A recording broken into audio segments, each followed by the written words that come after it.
Good afternoon, everyone. Today is Friday, April the 23rd, and I think it's nearly 1 o'clock in the afternoon. It's 12:58. We're going to start off with a sound saying, as always. Malachi 3:16 says, Then they that fear the Lord spake after one to another, and the Lord hearkened and heard him. Then they that fear the Lord spake often one to another, and the Lord hearkened and heard it.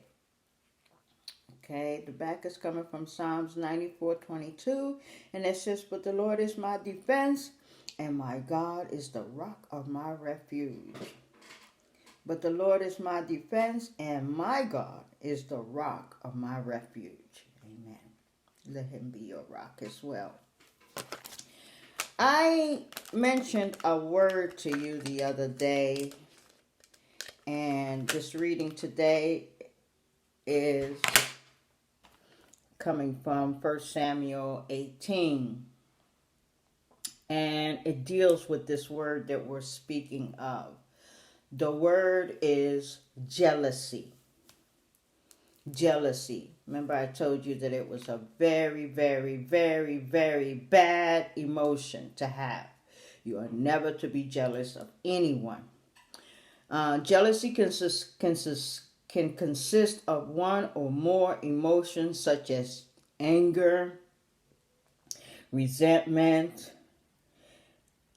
inadequacy, helplessness, or disgust. Okay, none of them are good. All right. And it is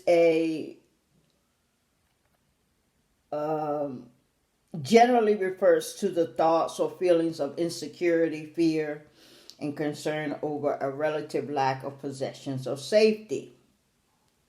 Okay. And when someone is jealous of you, envy follows behind jealousy. It's almost like the fruits of the Spirit. Peace comes first and joy. Well, the same thing goes with jealousy. Jealousy comes first, then envy, then hostility, then bitterness, then anger, then malice, then hatred, then ill will, then grudges. All of that follow behind the word jealousy. Okay, there's nothing good that follows behind the word jealousy. All right, and all of these emotions can be combined into one great big ball. Okay, and what does that do? It eats away at the bones of a man or a woman. It eats away at you. It does not do anything good for you. Okay, it corrodes your spirit and your mind. It blinds you, literally. It blinds you. It keeps you from seeing the truth. Okay? That's what jealousy does. It is a veil, a very black veil. That once you put that jealousy veil on, you can't see anything but hatred and envy and hostility. You can't feel anything but grudging, disgust. This is how you feel about the person. It may not be because they may have great possession. Okay, it could be because they have great possessions, greater than yourself. Or it could be because of their qualities about the person make you jealous of them. It is something that is within them that you wish you had within yourself. So instead of being jealous of someone, mimic them. Don't be jealous of them, mimic them. Whatever it is that they have within them that makes them a fine individual, mimic those qualities. Don't be jealous of them. Okay? It causes you to have ill will towards the individual. It causes you to want to harm them. It causes you to just think off the wall. It causes you to not see that which is there. Okay? So you could be jealous of someone who is actually your friend. Okay? Who is actually your parent. who's actually your sibling, who is actually your son or your daughter. It is just unthinkable that you could be jealous of a family member. You could be jealous of your child, of your siblings, of your spouse. This is not love, brothers and sisters. It is hatred for that individual who may have sincere love for you. Okay? But you can't get that funky thinking out of your mind. So you begin to find ways to satisfy yourself by doing them harm. Okay? And this is why we're reading 1 Samuel 18, because this particular story is a perfect example of what jealousy does to a man. Okay, not just this biblical man, but any man or woman that has such feelings in their heart against another. All right, it is something that you don't need to make any space in your heart for it, because it is no good. All right, it's not like the 9 fruits of the Spirit. All of them are good. All right, and there are fine qualities to have because our Lord himself had them. He was not jealous of anyone. If anything, they were jealous of him. Okay, because of what? His qualities. Because of what? The things he could do. The things he done. Because what? He was able to forgive sins. They was insanely jealous of Jesus. Insanely. And this king was also insanely jealous of someone who played an instrument to soothe his spirit. Of someone who took care of his greatest enemy, Goliath. Of someone who thought highly of him and loved him dearly. But all the king could see was anger and bitterness. That's all he could see. Over a silly song. A silly song, people. All right. So let's talk about this again. Jealousy is bitterness, anger, and disappointment of being mistreated. Sometimes people can become envious because you mistreated them. Okay.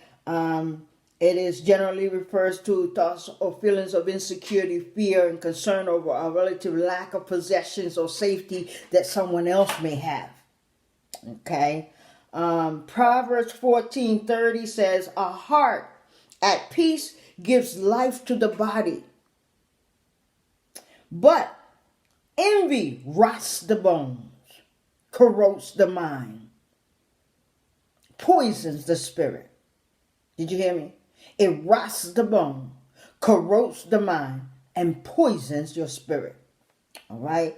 Mark 7:21-22 says, For from within, out of the heart of men, proceeds the evil thoughts, fornication, theft, murder, adultery, deeds of covetry and wickedness, as well as deceit, sensuality, envy, slander, pride, and foolishness. And that's what jealousy is. Foolishness. All right.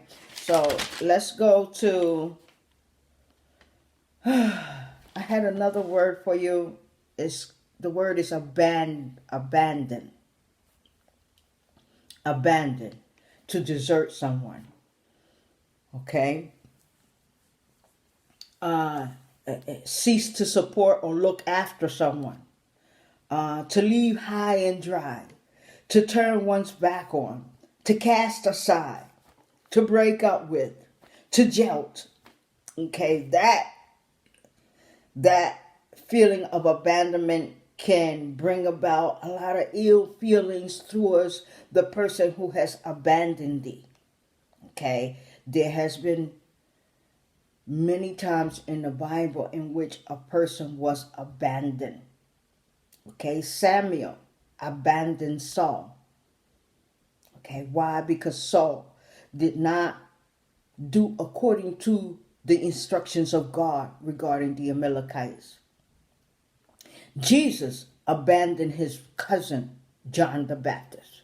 Why? Because John the Baptist showed a seed of doubt. He sowed a seed of doubt, and he sent that seed by one of his disciples unto the Lord. Okay? Because he had been thrown in jail by the king for correcting the king over his relationship with his sister-in-law. Okay? Just because you get into a situation does not mean the king is not the king. Did you hear me? Just because you get into a situation, any situation, does not mean God is not God. All right? So he sent the Lord a message. Instead of sending his cousin the situation he was in, he sent him an insult. Instead of saying, "Cuz the king put me in jail because I corrected him about his relationship," you just sent him the truth. And you would have got a different response. But instead, he sent an insult. And how did the insult sound? It sounded like this. In Luke 7:19. And he sent them to the Lord to ask him, "Are you the Messiah we've been expecting, or shall we keep looking for someone else?" That's an insult. Did you not baptize the man? Did you not tell everybody that when he was on his way who he was? Now because you're in jail, now you're questioning who he is. Okay? So Doubting Thomas wasn't the only one that suffered from the doubting disease. John the Baptist had a case of it as well. Okay? And in the old book it says, "And John, calling unto two of his disciples, sent them to Jesus, saying, Art thou he that shall come, or look we for another?" I just read it, both the old version, the New International Version, and the original wording. Okay? So you understand that it means the same thing. What did the Lord say? Jesus said unto them, "Tell John of the things that you have seen and heard."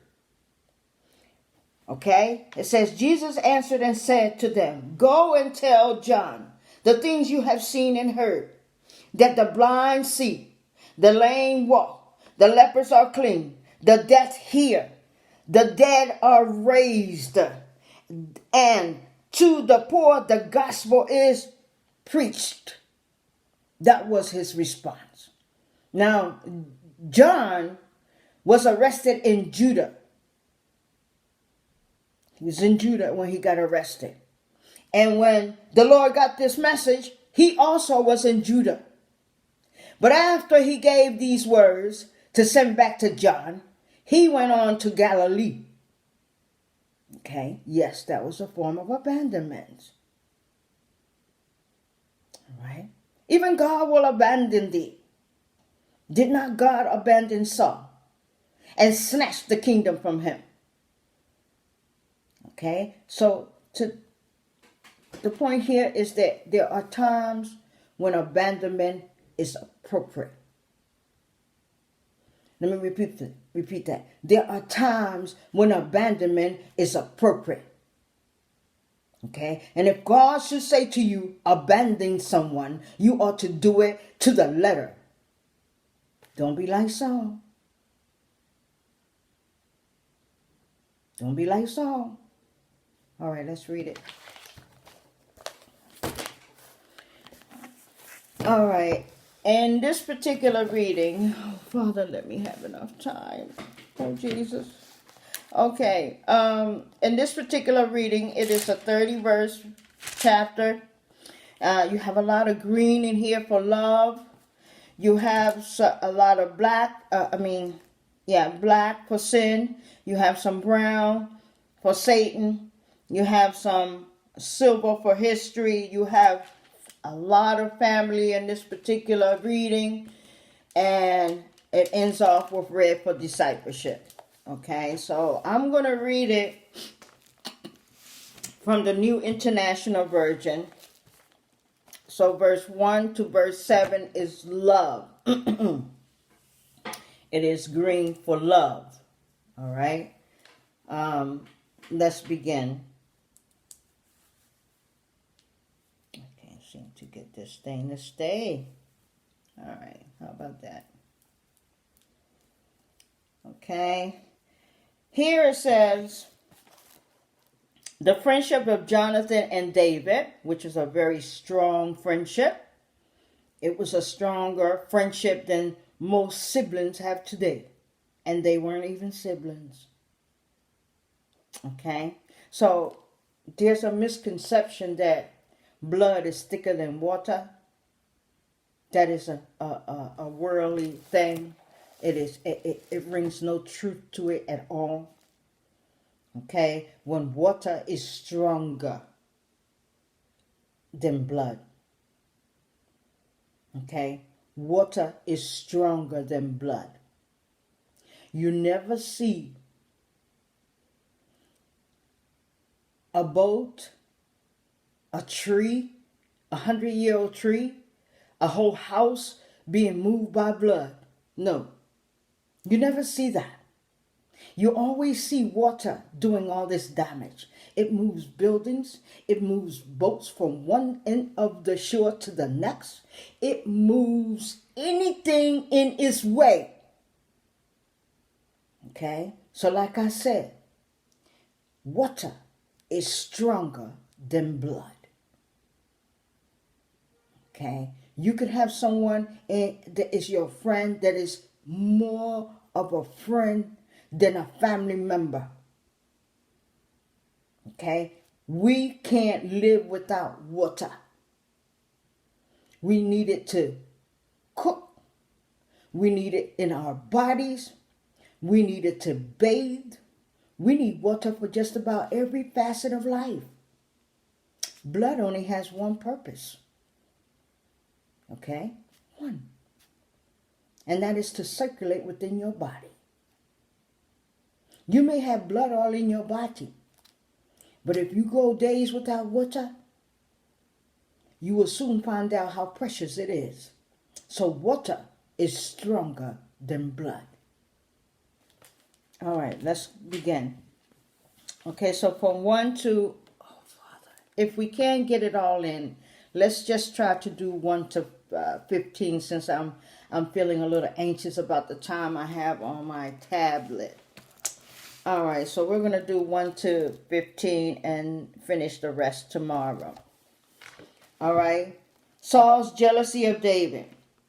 After David had finished talking with Saul, Jonathan became one in spirit with David, and he loved him as himself. You very rarely find a son or a daughter that will love you like they love themselves. I mean, if you have 5 or 6 children, you may have one that loves you like they love themselves. And that one will show himself strong or herself strong in many ways throughout their life. Many ways.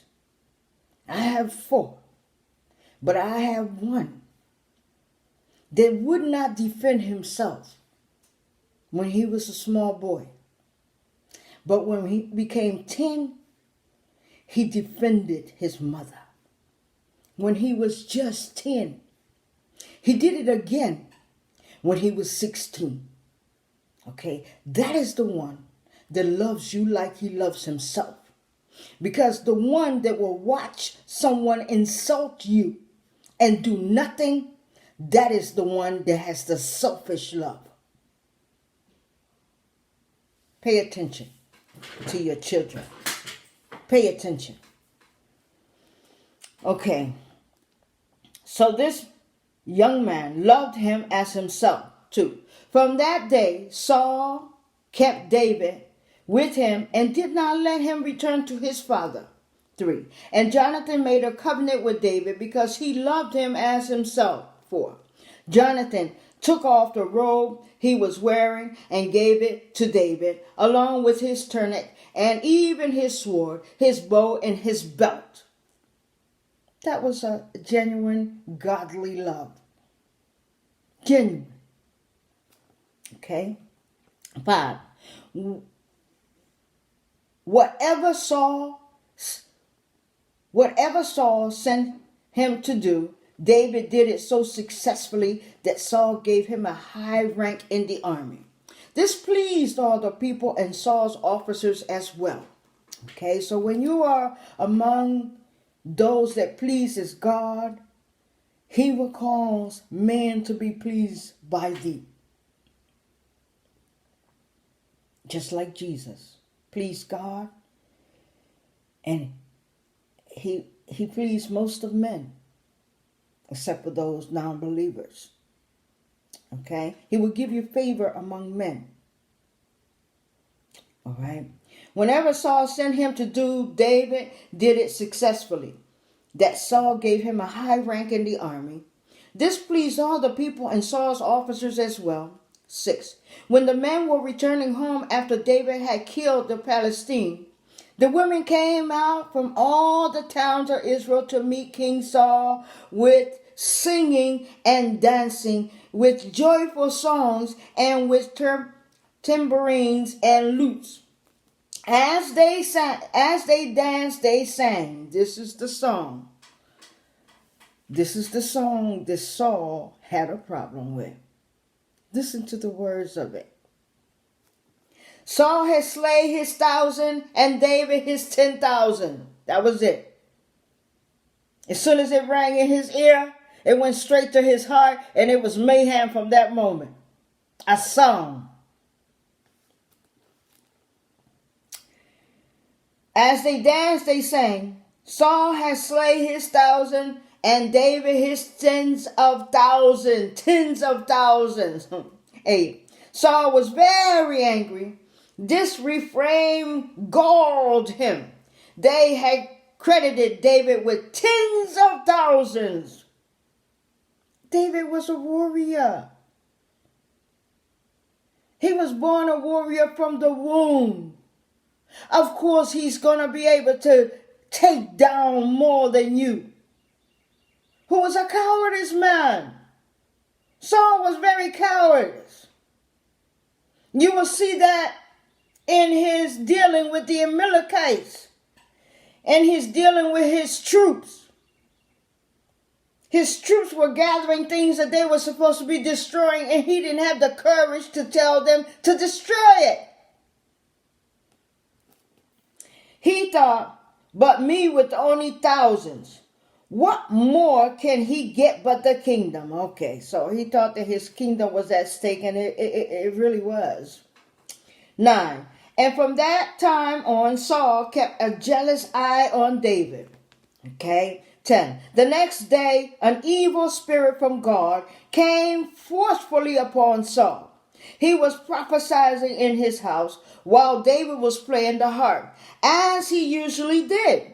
Saul had a spear in his hand, and he hurled it, saying to himself, I will pin David to the wall. But David eluded him twice. Okay, he actually had a javelin. He had a javelin. A spear, is a very long thing with a pointed edge. Well, a javelin is the same thing, but it's much smaller. Very, very small. And that's what the king threw at David twice while he was playing the instrument to soothe him. Okay?